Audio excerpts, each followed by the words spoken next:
Let's do question number 5 of exercise 11A, that is line segment ray and line. Question number 5 is in the joining figure name. हमें इस figure में बताना है, क्या बताना है? 4 pairs of intersecting lines. ऐसी कौन से 4 pairs हैं जो आपस में intersect कर रहे हैं? 4 pairs of intersecting line. तो देखिए, अगर आप देखेंगे इंटरसेक्टिंग लाइंस कह रहा है, लाइंस मतलब दोनों तरफ से एक्सटेंड हो सकती हैं.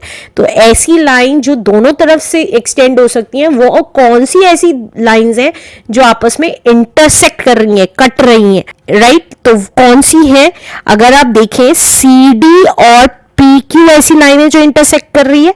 इसी तरीके से सी डी और पी एस ऐसी लाइन है जो इंटरसेक्ट कर रही है.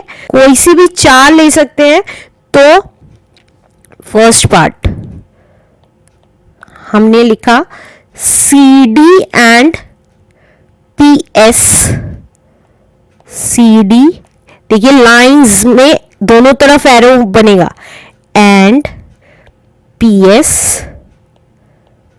और दूसरी लाइन कौन सी होगी? देखिए C D and P Q भी इंटरसेक्ट कर रही है. तो C D and P Q कोई सी भी ले सकते हैं. नेक्स्ट मैंने आपको बताया, देखिए आर एस और ए बी भी इंटरसेक्ट कर रही है. दोनों तरफ एरो हैं उनके, R S and A B भी इंटरसेक्ट कर रही है. अब आप देखेंगे, अभी हमने देखा ये वाली लाइन और ये वाली लाइन इंटरसेक्ट कर रही है, ये वाली लाइन और ये वाली लाइन इंटरसेक्ट कर रही है, ये वाली और ये वाली लाइन इंटरसेक्ट कर रही है. इसी तरीके से आर एस और पी एस भी इंटरसेक्ट कर रही है, राइट? कोई सी भी ले सकते हैं, बहुत सारी लाइंस है. इसी तरीके से सी डी और आर एस भी इंटरसेक्ट कर रहे हैं, कोई सी भी ले लीजिए. C D and R S भी इंटरसेक्ट कर रही है, राइट? अब नेक्स्ट देखिए, नेक्स्ट में कह रहा है 4 कोलिनियर पॉइंट्स. एक लाइन में 4 कोलिनियर पॉइंट्स कौन से हैं?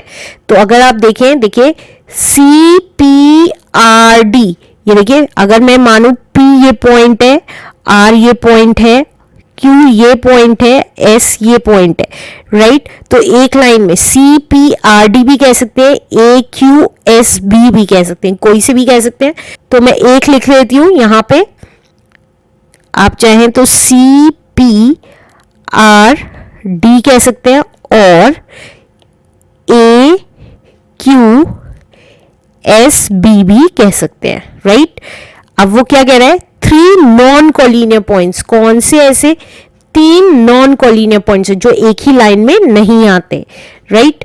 तो आप कोई से भी ले लीजिए, लाइक बी डी आर ले सकती हूं, ए पी आर ले सकती हूं, कोई सा भी पॉइंट ले सकते हैं जो नॉन कोलिनियर मींस एक लाइन में नहीं आते. तो मैंने कहा A P R non collinear point से कोई सा भी लिख दीजिए, आपकी मर्जी है कौन सा पॉइंट लिखना है.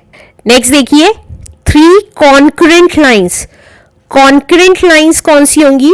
कॉन्करेंट लाइंस होती हैं एक ही पॉइंट से जब बहुत सारी लाइंस पास करती हैं, that is called the concurrent lines. तो आप कोई सा भी ले सकते हैं. देखिए यहां सबसे ज्यादा लाइंस पास हो रही हैं और यहां सबसे ज्यादा लाइन पास हो रही है, तो कोई सा भी पॉइंट ले सकते हैं. तो आप बता सकते हैं, क्योंकि वो ये कह रहा है 3 कॉन्करेंट लाइंस. कौन सी ऐसी 3 लाइनें हैं जो एक ही पॉइंट से पास हो रही हैं, सबसे ज्यादा पास हो रही हैं, राइट? तो मैक्सिमम 3 लाइंस यहां है, मैक्सिमम 3 लाइंस यहां है. तो आप सी डी पी क्यू और पी एस ये कह सकते हैं. फोर्थ पार्ट में पीछे लिख रही हूं. Fourth part is C D एक ऐसी लाइन है, पी क्यू एक ऐसी लाइन है जो कॉन्करेंट लाइंस है, और थर्ड लाइन कौन सी है? P S. या आप और कौन सी लिख सकते हैं? देखिए जैसे ये पॉइंट है वैसे ही सेम ये पॉइंट है. तो यहां से कौन सी लाइन पास हो रही है? ए बी आर एस और पी एस. तो ए बी आर एस और PS। ये दोनों ऐसे पॉइंट हैं जहां जो कॉन्करेंट लाइंस है, मतलब जहां से बहुत सारी लाइंस पास हो रही हैं। Let's do next part now. Next part is 3 lines whose point of intersection is P। ऐसी 3 लाइंस जिनका पॉइंट ऑफ इंटरसेक्शन सिर्फ P है। तो अगर आप देखिए P पे कौन कौन सी 3 लाइंस इंटरसेक्ट कर रही हैं, देखिए CD, एक तो CD है, यही लिख रही हूं, CD एक ऐसी लाइन है जो P पॉइंट से निकल रही है, PQ एक ऐसी लाइन है जो P पॉइंट से निकल रही है, और PS ऐसी लाइन है जो P पॉइंट से निकल रही है। उसका कहना है ऐसी लाइंस जो P पॉइंट पे इंटरसेक्ट हो रही हैं, उन सब लाइंस की नेमिंग करनी है। तो this is the answer. Let's do question number 6 of exercise 11A, that is line segment ray and line. Question number 6 is mark 3 non-collinear points. ये non-collinear points हैं क्योंकि एक लाइन में नहीं आ रहे, तो वो कह रहे हैं नॉन कोलिनियर पॉइंट्स मार्क करिए ABC एज शोन, जैसा कि यहाँ पे शो किया गया है। ऐसे नॉन कोलिनियर पॉइंट्स शो करिए, मार्क करिए। नॉन कोलिनियर पॉइंट्स होते हैं जो कि एक लाइन में ना हो, राइट? क्योंकि कोलिनियर एक लाइन में होते हैं तो उसका ऑपोजिट क्या हुआ कि एक लाइन में नहीं है। तो ये ऐसे ही पॉइंट्स हैं तीनों जो एक लाइन में नहीं है। आगे क्या कह रहे हैं, draw lines through these points. हमें इन पॉइंट्स के थ्रू लाइन ड्रॉ करनी है, taking 2 at a time, 2 point को लेके एक टाइम पे। तो देखिए ये लाइंस ड्रॉ कर दी हमने, राइट? आगे क्या कह रहा है, आगे कह रहा है नेम द लाइंस, हमें लाइंस बतानी है कि कौन कौन सी हैं। तो अब अगर आप देखेंगे ये लाइन सेगमेंट बन गई है, राइट? तो लाइंस कब बनेंगी, जब मैं इसको एक्सटेंड कर दूंगी। ये लाइन सेगमेंट बन गई थी, अब देखिए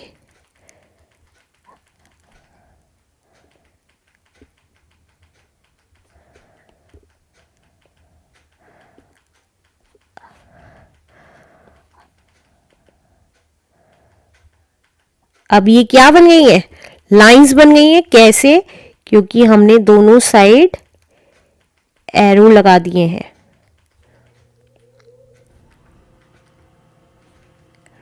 राइट? अब आगे क्या कह रहे हैं, नेम द लाइंस, हमें बताना है कौन कौन सी लाइंस बनी है। तो देखिए AB एक लाइन बनी है, BC एक लाइन बनी है। ध्यान दीजिएगा लाइंस कह रहा था यहाँ पे, इसलिए हमने इसको ऐसे बनाएंगे। जो मैंने फर्स्ट फिगर बनाई थी वो लाइन सेगमेंट हो गई थी, तो इसलिए उसको इरेज करके मैंने लाइंस बनाई है। और तीसरी कौन सी लाइन है हमारी, दैट इज CA या AC, कोई सी भी कह सकते हैं। आगे क्या कह रहा है, how many such different lines can be drawn, कितनी इस टाइप की सेम लाइंस ड्रॉ करिए आपने, इसके अलावा कोई ड्रॉ नहीं कर सकते इन तीनों पॉइंट्स को ज्वाइन करते हुए। तो कितनी लाइंस ड्रॉ हुई हैं, 3। तो there are only 3 lines can be drawn. देखिए फिर से बता रही हूं, लाइंस कह रहा है तो इसलिए लंबी लंबी लाइंस खींची हैं और दोनों तरफ से एक्सटेंड हो सकती है, हमें पता है लाइंस, तो इसलिए ये शेप बनेगी। अगर मैं इनके एरोज ये हटा दूंगी, सिर्फ पॉइंट से पॉइंट टच करूंगी, तो इसका मतलब वो क्या हो जाएंगी, लाइंस नहीं होंगी, वो लाइन सेगमेंट बन जाएंगी। और इन पॉइंट्स को टच करते हुए वो पूछ रहा है कितनी लाइंस ड्रॉ कर सकते हो, ओनली 3 लाइंस ड्रॉ कर सकते हो, और कोई पॉइंट से हम लाइन नहीं ड्रॉ कर सकते, तो इसलिए हमारा आंसर 3 लाइंस है आंसर।